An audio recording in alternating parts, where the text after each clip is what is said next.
Morning, everyone. Yesterday I recorded the inaugural show of Speaking Moistly, and you can find it at speakingmoistly.co, just like canadianpolitics.com. It is the landing place for that show, and there'll be a podcast as well, so you can download it at your favorite podcast area. And if you want to subscribe on YouTube, well, here it is. The link will be in the description. That's supposed to be an icon. Amateur hour. Oh well, that's fine. But it was a lot of fun. My co-host was Greg. He was a former PPC candidate as well, and he's been seen around doing lots of meme videos and music videos. He's very talented in that regard. And we just had a discussion about, $880 fines for rollerblading and letting people out of prison, because that's what's happening in Canada right now. So it's going to be weekly, probably Thursdays, and I hope you like it. Thanks for watching.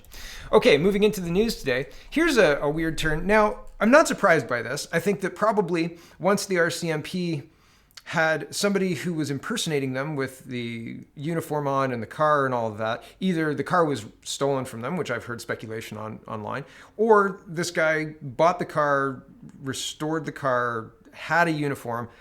The way he got, the ideas behind how he got them, I don't know if it's conspiracy theories or what online, but what I've been hearing ranged from he made it, got it on eBay, to he stole it from the first crime scene.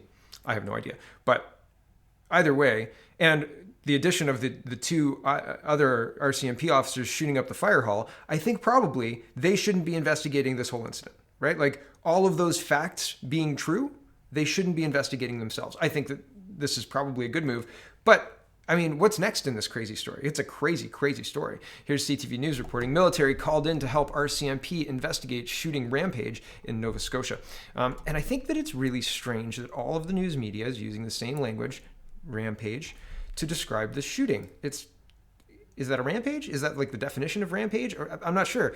And I'm not going to look right now. But it just plays to the coordination of the media to have lots of different media sources using the same language. And this happens a lot. It's just something to note, right?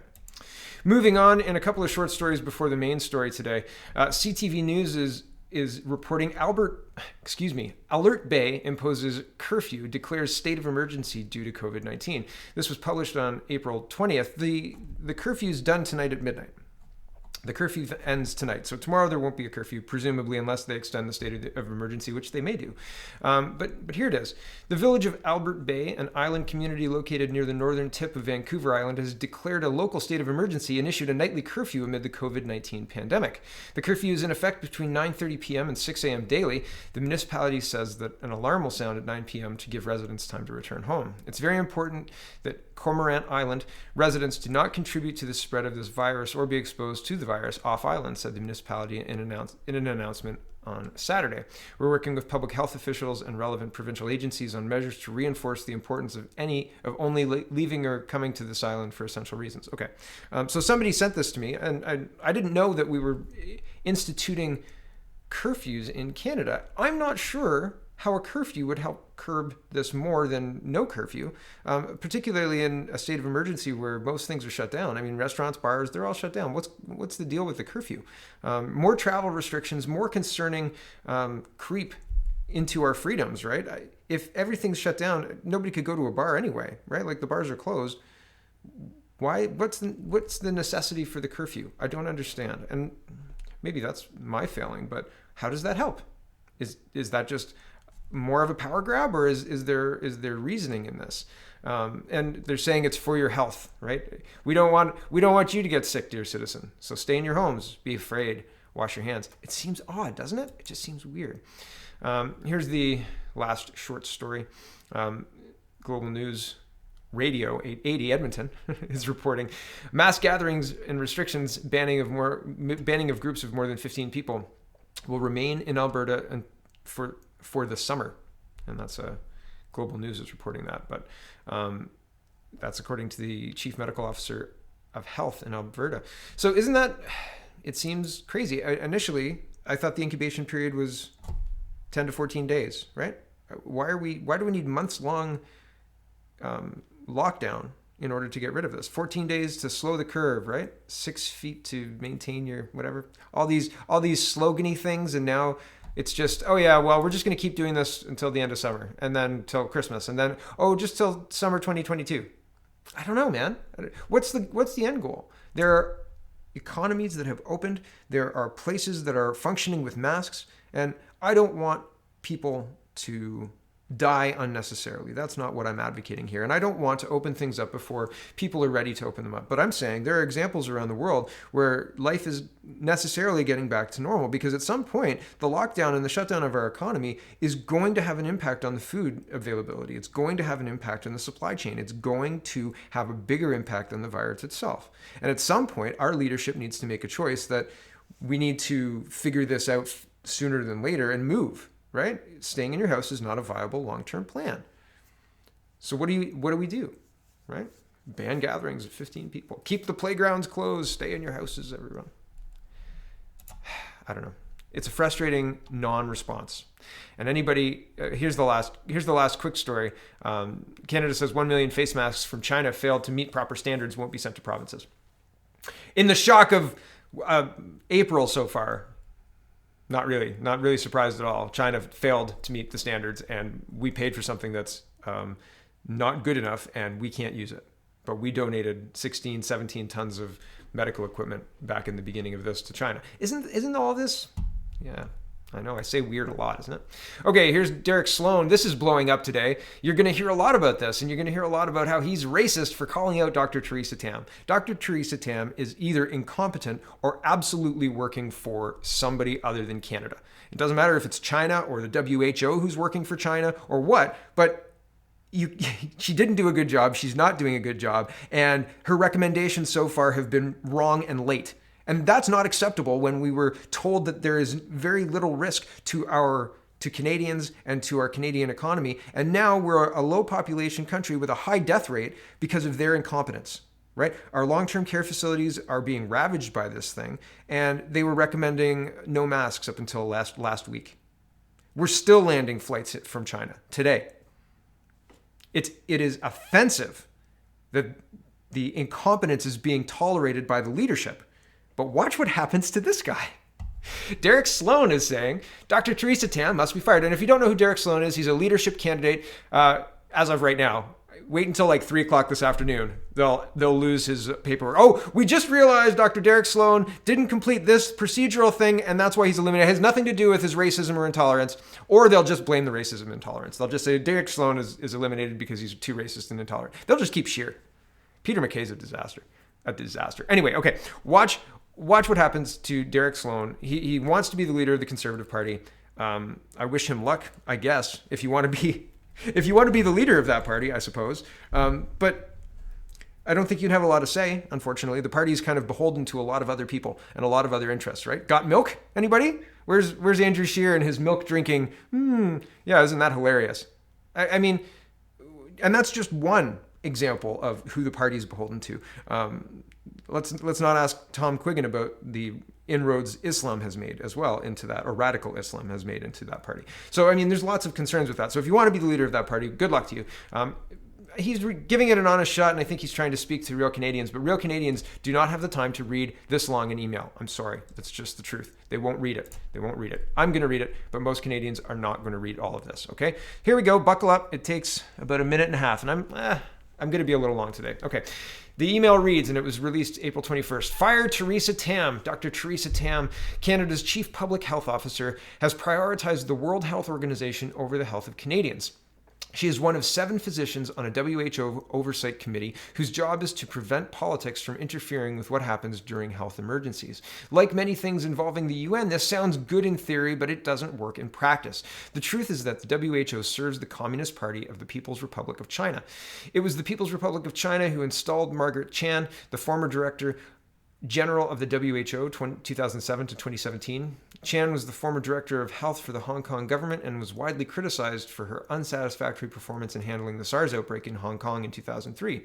It was also the People's Republic of China that installed the WHO's current director general, Dr. Tedros, the first director general of the WHO not to hold a medical degree. We talked about that on my show the other day. Tedros' political resume includes covering up cholera epidemics in his native Ethiopia. This was while serving as Minister of Health in the Marxist Tigray People's Liberation Front party government. The WHO has been a puppet of the People's Republic of China for over a decade now. The WHO endangered millions of lives around the world by covering up the COVID-19 virus at the behest of the Chinese Communist Party. On January 14th, I'll keep reading like this. My little square was covering up the rest of it anyway. On January 14th, the WHO cited Chinese government propaganda in asserting that the virus doesn't spread from person to person. That disinformation allowed the virus to spread globally. Countries like Canada continued to allow flights from Wuhan, believing that there was no danger. You should probably explain what Wuhan is, the epicenter of the virus. Anyway, it doesn't matter. Donald Trump did the right thing. When he cut off funding for the WHO, he'd seen enough of the corruption. But what about Canada? Our chief public health officer, Dr. Theresa Tam, has continually cited the WHO as an authority. Dr. Tam said face masks don't work. Not true. She said that closing the border to travelers arriving from virus hotspots wouldn't work. Not true. She spent the month of January echoing WHO's contention that anyone worried about the virus was indulging in racism. Canada needed a chief public health officer who would have investigated and all the pertinent information and then recommended policies to protect Canadians. But instead, we got Dr. Tam, who dutifully reported the propaganda of the CCP government, that's the Communist Party of China, Chinese Communist Party, CCP, government obsessed with political control and saving face. She does this because she is involved with an organization, the WHO, which is effectively controlled by the government. Dr. Tam must now either resign or be fired. Canada's chief public health officer needs to work for Canada, not for the WHO or any other foreign entity. Okay, that's what he said. Here's a quick, he does a video and we're going to look at that too really briefly. It says, this is Derek Sloan. This was on April 21st as well, 7 p.m. Dr. Theresa Tam, Canada's chief public health officer, has failed Canadians. Dr. Tam must go. Canada must remain sovereign over decisions. The UN, the WHO, and the Chinese communist propaganda must never again have say over Canada's public health. My goodness, I mean, yeah, I agree with a lot of that, but apparently Canadians don't. Here's Derek Sloan. We know for a fact that China covered up many details concerning the coronavirus outbreak. There's been a study that was done in England that suggested if China had come out with the truth, we could have potentially avoided up to 90% of the cases that we have today. The World Health Organization parroted Chinese misinformation coming out from the Communist Party of China. And basically what they said was that, no, there's no human-to-human transmission when they knew very well that there was.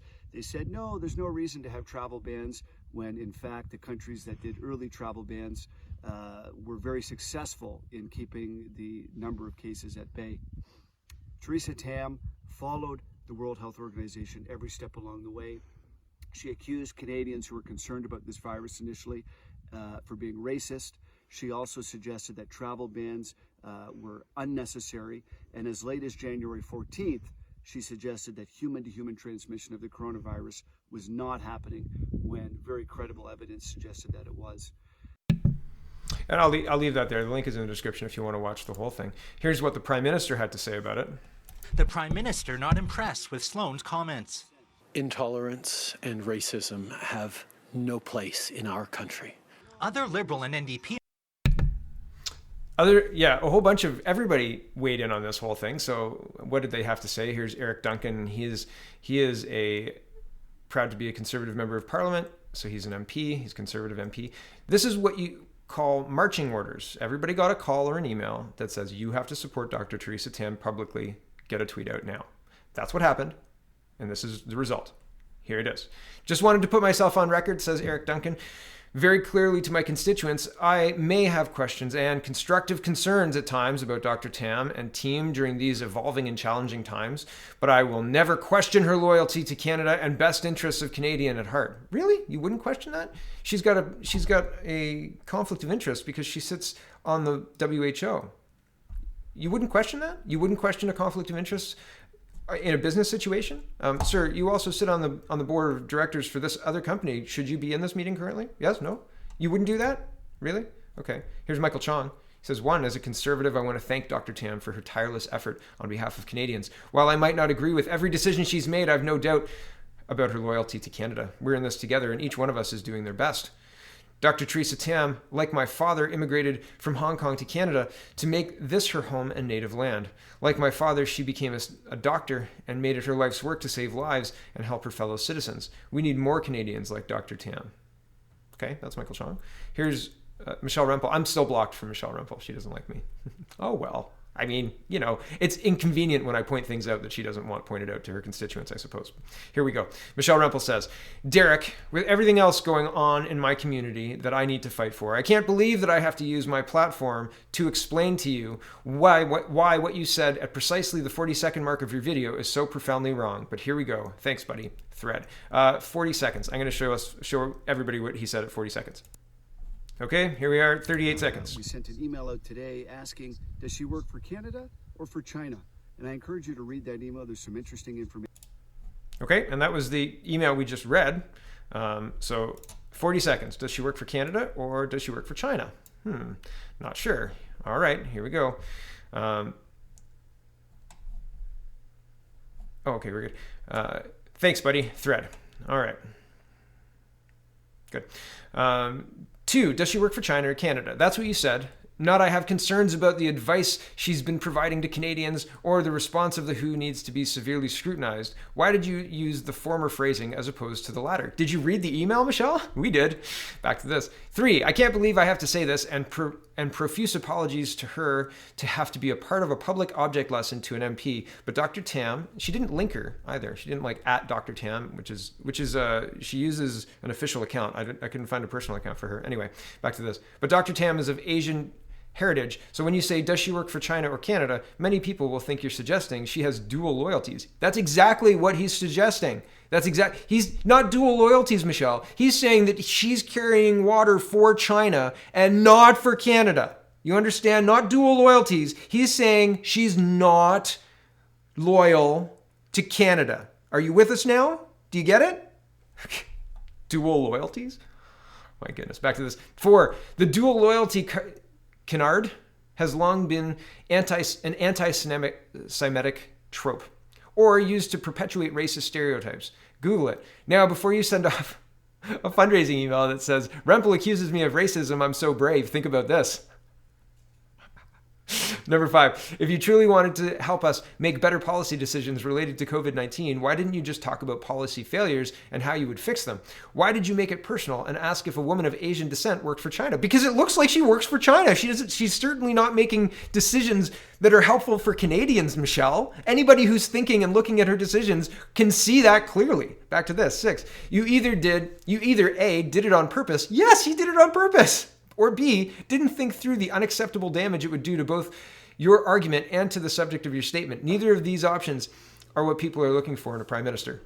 7, if you want to do something useful, help me fight for the jobs of the people in my community. Get it together. Do better. Oh my goodness.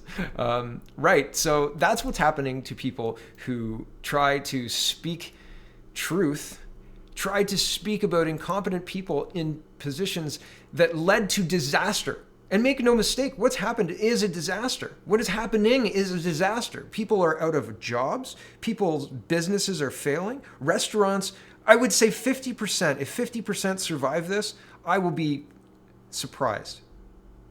This is a disaster. And not to mention the deaths in the long-term care homes, not to mention the continual landing of flights from infected areas, not to mention the fact that even trying to tell people in as clear and honest way as possible with evidence to back it up.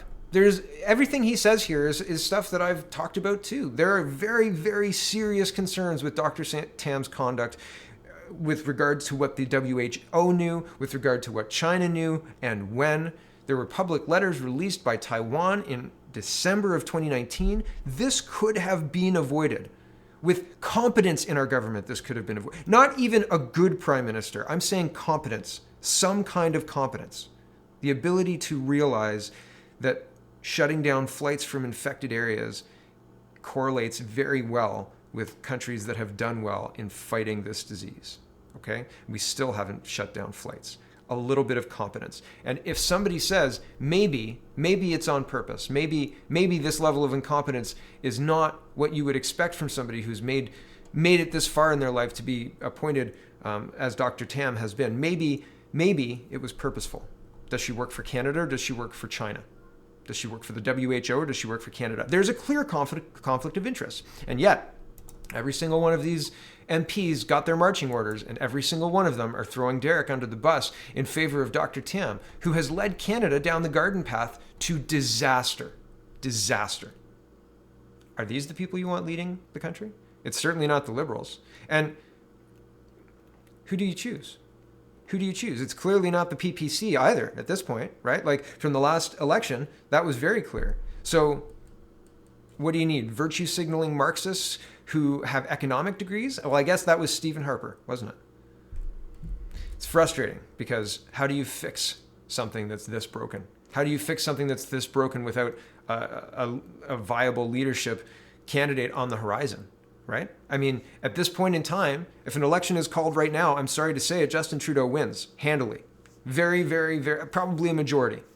And I don't see that changing because the Conservatives aren't getting their shit together. And I mean the Conservatives across the board. Anybody on the right, from PPC to CPC, if there are Conservatives left in the CPC, even the centrists aren't getting their shit together. There is no real opposition against the Green NDP Liberals that have got our government, and look at the incompetence of just the handling of this situation. Look at what they're attacking when somebody brings up these concerns, these valid concerns. This is incompetence writ large, but we don't have anybody ready to take the place. And I haven't talked a lot about PPC lately. I've been waiting to hear. And that's what I mean. Where are we? Because if I don't know, right? I mean, so I'm sorry to say it, but at this point in time, hunker down, because there's nobody fighting for you and I on this stage. And that's the sad, sorry truth. Thanks for watching, everybody. Check out Speaking Moistly, because that's a little bit more fun than this one. And check out the Canada Report. Check out, not the Canada Report. Check out CanadaReport.co. Check out CanadaPoly.com. And have a wonderful, wonderful